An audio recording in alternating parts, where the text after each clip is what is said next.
Hi, my name is Ashley Fulwood from OCD-UK. I want to welcome you to our London event, An Evening with Dr. Jeffrey Schwartz. We hope you enjoy the evening. Hi, thanks for coming. And I'm just going to give basically an introductory overview of these 4 steps that we've developed to treat obsessive compulsive disorder, and that we are, to some significant degree, basing the spirit of the charity around this notion of awareness, mindful awareness, and especially the notion that you have the capacity through education, knowledge, to use the power of your mind both to help your OCD symptoms and to change how your brain works so that future symptoms will be decreased, so that it's both a therapy for the here and now, but also very much a rewiring of the brain, self-directed brain change,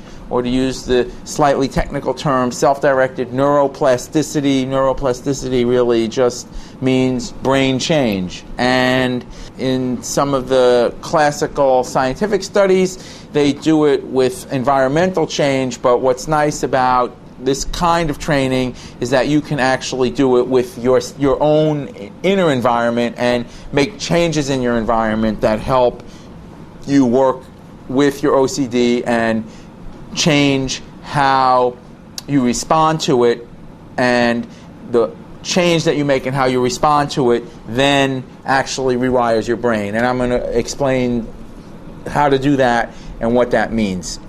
And the big final common denominator that we're going to get to with this is that it has a lot to do with how you focus your attention with respect to the symptoms that come in. So it really is a lot about the choices that you make about attention focusing, while completely understanding that the nature of OCD makes focusing attention very, very difficult to do. So right in the beginning, we understand that this is a very challenging proposition. The reason why it's a very challenging proposition is definitely worth going over in some detail, and it leads us up to why this first step, relabel, is so important.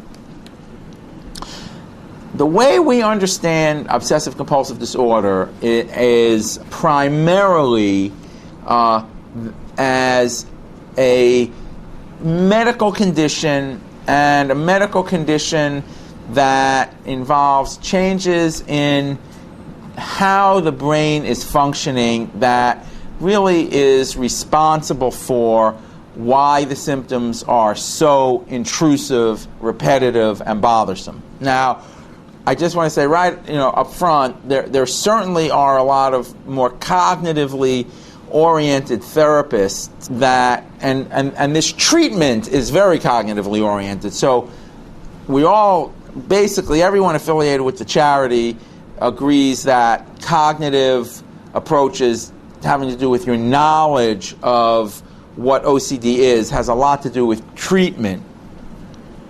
My own approach actually is not making the cognitive part the primary cause of the condition, although there is no question that how we interpret our symptoms has a huge amount to do with how we respond to them, and that creates its own cycle of repetitiveness.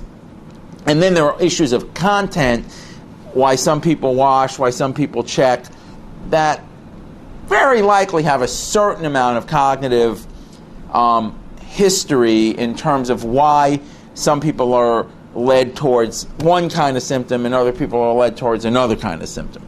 But be that as it may, the primary aspect of OCD that most people find very troubling is that these symptoms are extremely intrusive and repetitive. So that's where the real challenge comes in. And so these first two steps, relabel and reattribute, were both designed to help you understand and prepare to deal with that basic fact.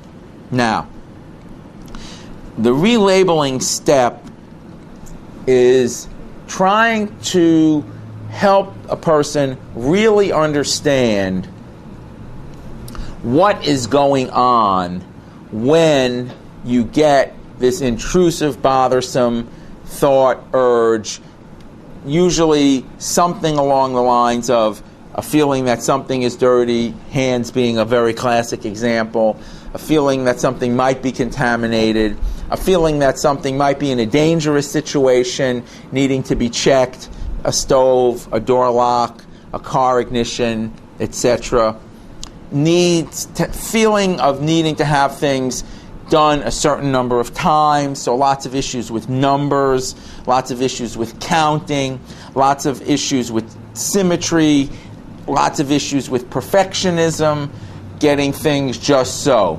Now, a common denominator of all of these kinds of symptoms, which turns out to be a big common denominator for what OCD really is in the deep medical sense, is that you're getting this feeling that something is wrong. And a critical part of understanding the condition, and a part of the condition that prepares us for making our therapeutic intervention, for driving the treatment forward,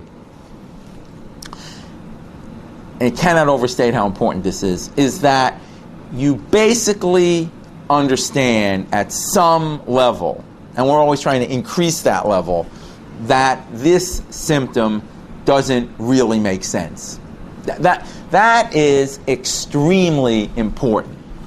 So what we have is this contradiction of reality, and that contradiction is provided by the nature of the disease being so intrusive.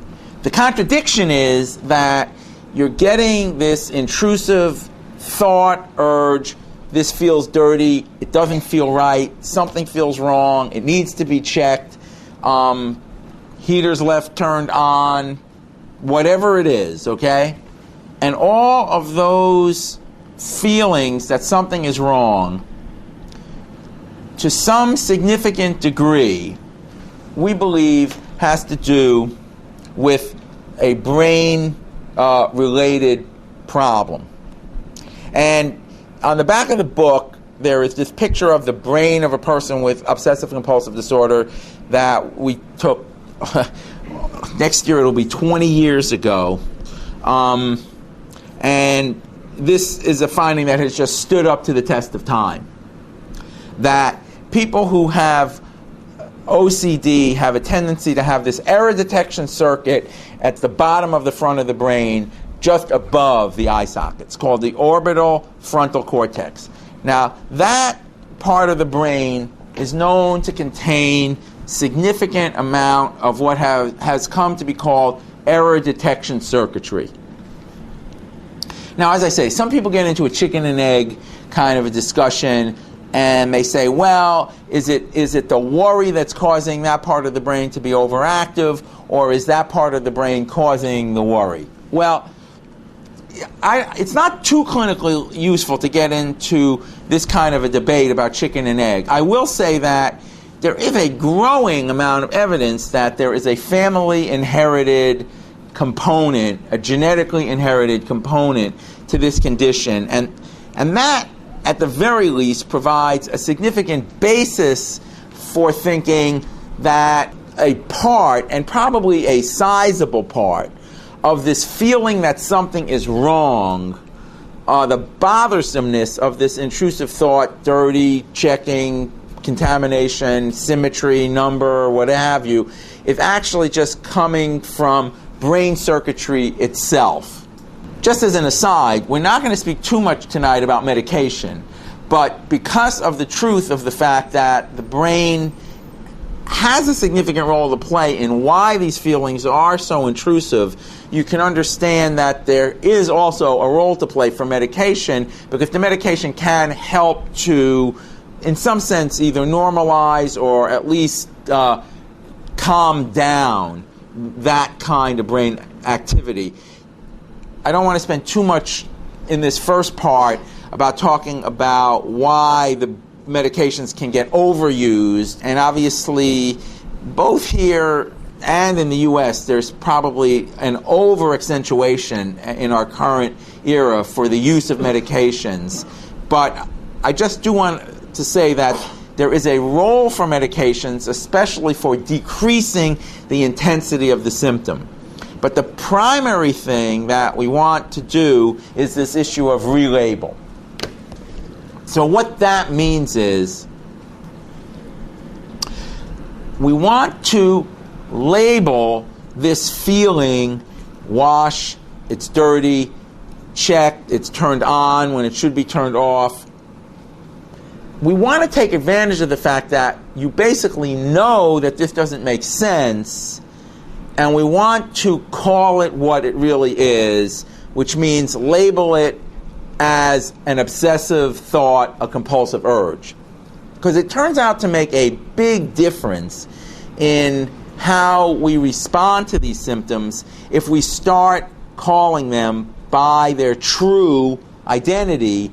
And so it turns out to really set the stage for a more therapeutic action if, instead of saying, I feel like it's contaminated, we say, I'm having an obsessive thought, I'm having an OCD symptom that is making me feel like it's contaminated. So you can begin to see why that's important when you begin to understand that what we're trying to do is develop a better understanding of what's really going on when you get these bothersome feelings, that they are not really warnings that something is dirty or additional information that's telling you something needs to be checked. And of course, the big common denominator in all of the symptoms that makes a lot of problems is that feeling of, I just want to make sure. The feeling of, I just want to make sure, is a real problem for people with OCD. It's one of the prime things that drives the disease and makes it get more and more serious and entrenched. And that's where this second symptom reattribute starts to come in.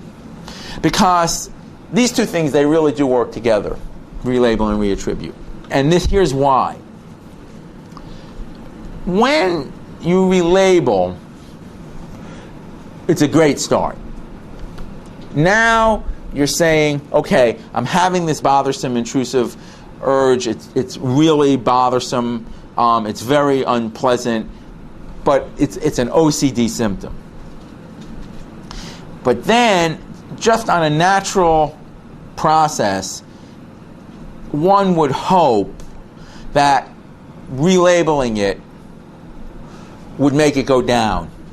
If it did, that would really make everything a lot easier than it turns out to be, because the problem is that these symptoms do have a life of their own, and the primary thing that we're needing to really learn in the beginning part of the treatment is that labeling it correctly and calling it an OCD symptom and relabeling it as, this is just my OCD, while it's critical to do, still leaves us with that core problem, which is basically a medical issue, not a psychological issue, of why it keeps bothering us again and again, why it keeps coming in, why it's so unpleasant, why it is intrusive, why it's very hard not to pay attention to it. And exactly because that turns out to be, in many ways, the really difficult part of dealing with an OCD symptom, the unpleasantness, the intrusiveness, all the associated feelings and senses of danger, and this strong gut level sense that something is wrong.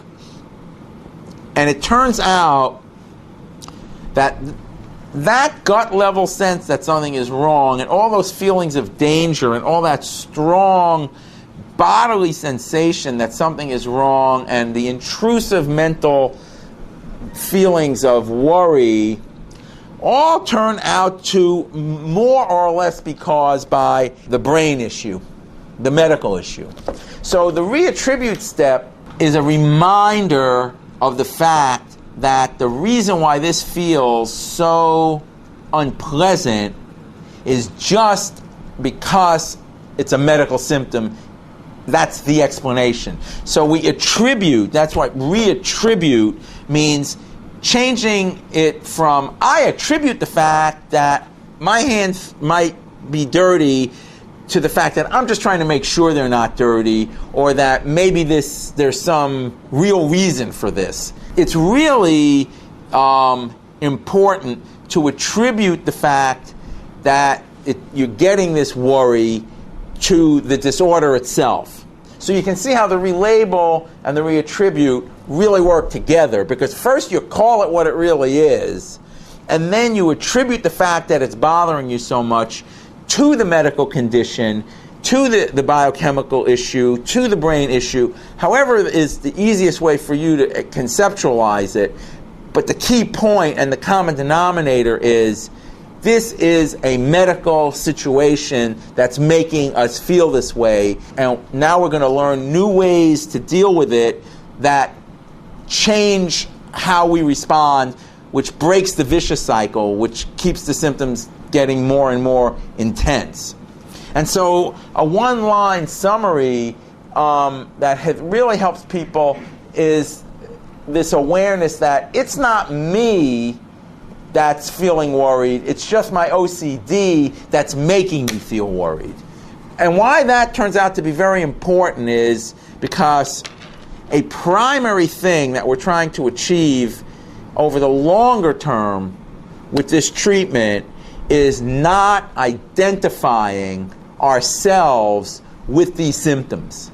See, because that really creates a vicious cycle. If you start having a sense of who you are, which incorporates this feeling of needing to check, feeling of needing to wash, that creates a situation where your entire identity becomes overwhelmed with these thoughts and the compulsive behaviors that follow from them. And so that's a vicious cycle that we're really trying to break by having you have a more accurate sense of identity, the sense of identity of, well, a person who gets these intrusive thoughts and urges, but that is just due to this medical situation. And it's not that it's me as a person who's feeling like I need to wash or check. It's me as a person who's just getting these OCD symptoms, and now it's going to make different choices to take advantage of this knowledge that these are just OCD symptoms. And so the way to summarize that state of affairs is, it's not me that's worried, it's my OCD that's making me feel like I'm worried. Now, a key point in that is we're trying to change a feeling of fear or worry through a proper understanding of, this is just OCD, relabel, this is caused by a medical condition, reattribute. We're trying to change a feeling of fear and worry into an annoyance. I mean, it is an annoyance. I mean, no one's going to sit here and tell you it's not an annoyance. If they're telling you that, they don't understand what's going on. And that really also gets us into the other point of how some therapists try to sell a therapy by saying, do this, do that, do the other thing, it's going to go away, it won't bother you. Every OCD patient knows that's not what happens. That is not what happens. Sometimes if you take medication, it'll begin to happen. If you happen to be a very, very fortunate individual, you'll take the medication and it'll happen to a significant degree, but that is not very common, and you can't really depend on that. So what we're trying to do, in point of fact, as a process that summarizes these first two steps and really gets to the heart of the matter, is through a proper understanding of what's going on, namely, I'm having an OCD symptom, and what's causing it, namely a controllable, a manageable, brain process. It's not going to drive us crazy, so that's really important.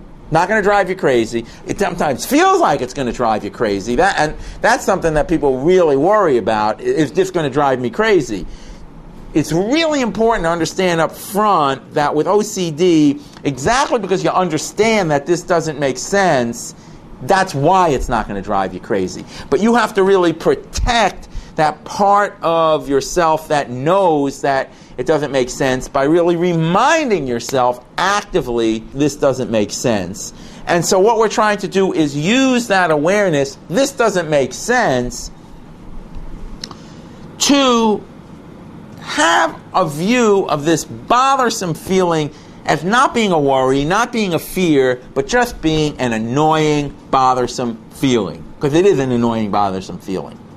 But it turns out, and this is where we get into the step 3, refocus. Because this is really where the action is, where you do something about the fact that you're realizing it's not me, it's the OCD. Because you say, oh, if it's not me, it's my OCD, now what? Now what? And how are we going to create new brain circuitry with this awareness?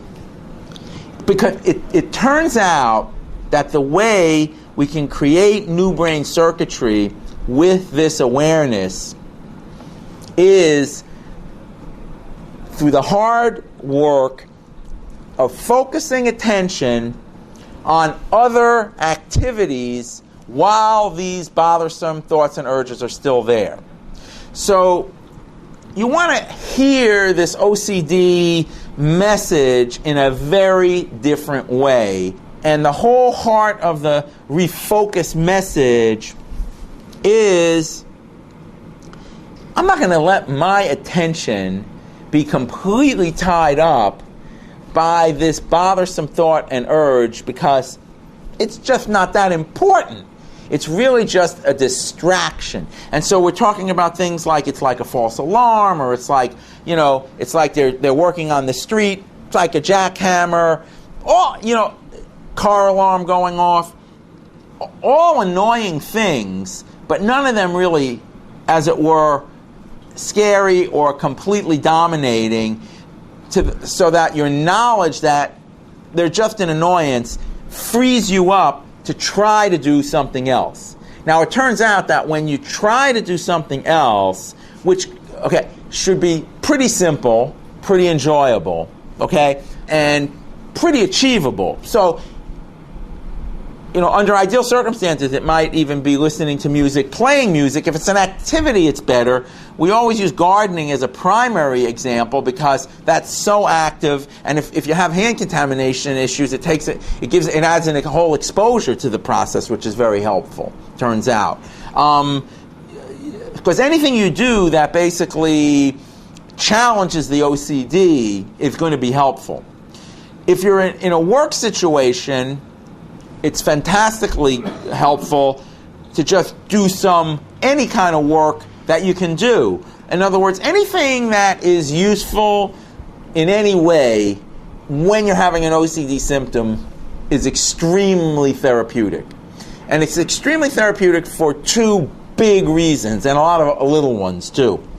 But the two big reasons that it's extremely therapeutic to do essentially anything that's useful, adaptive, enjoyable, constructive when you're having an OCD symptom is on the one hand, it allows you to learn that you do not have to have your actions controlled by this intrusive, bothersome thought and urge, which feels like a worry, but really isn't. You view it as an annoyance, and now you're trying to essentially take a positive, constructive action in the face of that annoyance. And that raises the big second point. Because the big second point is that when you do the constructive action, the adaptive behavior, in the act of doing it, you're going to activate constructive brain circuitry. See, that turns out to be a big, big point. It happens to be very foundationally based in the theory of quantum physics, so it's on a very strong scientific basis to say that when you focus your attention on something constructive, you will activate and hold in place new brain circuitry, or the brain circuitry that you use to do these constructive behaviors. What's new, though, is that you're doing it to override an OCD symptom. And what that does is, this is what this other picture is about, this automatic transmission in your brain called the caudate nucleus. And what you're doing is, when you focus your attention like that, regularly, you start to change the gearing, the gear shift mechanism in that part of the brain. And that's what we've shown, is that in so doing, we really change how the wiring and the brain energy use in that area systematically changes in people with OCD, because by focusing your attention to override an OCD urge, and by override I don't mean make disappear. It's still going to basically be there, but the point is you're overriding your active response to it. And when you're overriding your active response to it by not washing your hands, but instead going and doing some work, or gardening, or playing a musical instrument, or, kicking a football, or knitting is really good. Knitting is a very good one. Crocheting, drawing, all these kinds of activities, they change the gearing in that brain area that gets locked in place by the OCD process. See, that's where the name brain lock comes from. Because what OCD does as a medical process is lock in place these worry circuits. And that really, again, that has nothing to do with you. That's why it's not me, it's my OCD. It's OCD, relabel, it's due to a medical condition, reattribute. It's not me, it's my OCD. But since it's not me, it's just my OCD, what I can do is refocus and change the way the brain is responding. And when you refocus on the constructive behavior, you're essentially breaking the brain lock there. That's how you create a new circuit. By, on a regular basis, changing the focus of your attention when you have the bothersome symptom, you begin to override that core circuitry that's causing it to be so bothersome. The thing that really explains why it's so bothersome is because it gets locked in place by the underlying, as it were, medical condition, and that's what makes it so intrusive and bothersome. Now, obviously, in that kind of a framework, you can also see how the medication can be used very proactively, because if you take some medication that helps to, as it were, loosen this brain lock, makes it easier to override, and then you can, as it were, add to the effect of the medication just by doing the refocusing action. In other words, when you change your focus, you activate new brain circuitry, and medication for OCD, when properly used, loosens up this lock sensation and allows you to focus and bring the new circuitry online more easily. That's all medication really does when it's used properly. Now, when you do that repetitively, that's what brings in this revalue. Revalue is really something that just happens of its own accord, basically. So relabel, reattribute, refocus are the key symptoms, the key responses to symptoms, the key to the treatment. And what revalue means is really just that this relabel, reattribute, refocus happens more readily. The reason why it happens more readily is because the whole value that you put on the sensation starts to change, so that you're no longer going, I feel like I need to wash, and you no longer even really have to go, I know that's an OCD symptom. When you get to the revalue stage, which usually takes between a few weeks and a few months, and it's kind of a gradual onset, you don't even have to really think about it as much. You have a different sense of what that feels like. And it no longer feels like a need to wash. It feels like an OCD symptom that you know you need to refocus your attention away from by doing some other constructive behavior. And the big point about that is that when you do that regularly, when you relabel, reattribute, and refocus regularly, and it starts to really change the value that you put on the sensation towards, oh, that's OCD, let's work at refocusing, that is a reflection of the fact that your brain wiring is changing. So the revalue gets easier to do exactly because, yes, you interpret the reality differently, but the fact that the action that you're taking with that change in the understanding and interpretation, the action you're taking because of that is creating new brain circuitry that itself is overriding the OCD circuitry, and that's why we get these changes in the automatic transmission of the brain, because you're literally changing the underlying circuitry that is causing the OCD to be so intrusive. And so that's a natural process. You will notice that it gets less intense, less intrusive, and then medication can help that process to happen. One last rule of thumb to finish up this segment that is just an easy way to remember all this is just what I sometimes call the 15-minute rule, which is a basic principle. It's not literal 15 minutes.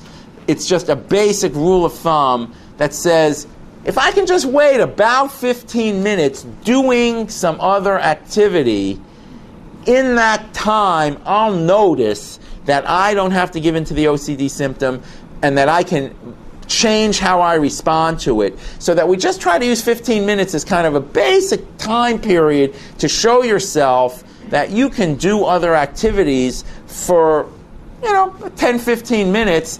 And in that process of doing other activities for 10, 15 minutes, you're learning, number one, that you can interpret this differently, you can respond to it differently, but you're also critically beginning the process of creating new brain circuitry, and that new brain circuitry is the circuitry that can override the OCD circuitry. So this notion of having a 15-minute principle that's basically saying, let's just try to do something else for 15 minutes, see what happens, reevaluate the situation. It's not to mean that the urge is going to necessarily completely disappear in 15 minutes, but you're going to find that after 10 or 15 minutes, a lot of the time, you're going to notice that it's less bothersome, and you're going to get increasing insight into the fact of, hey, this wasn't so important.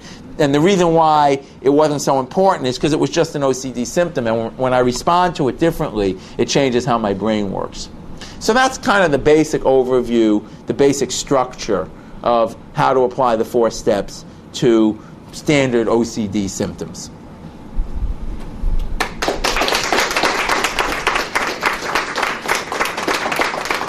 And that was exactly 35 minutes.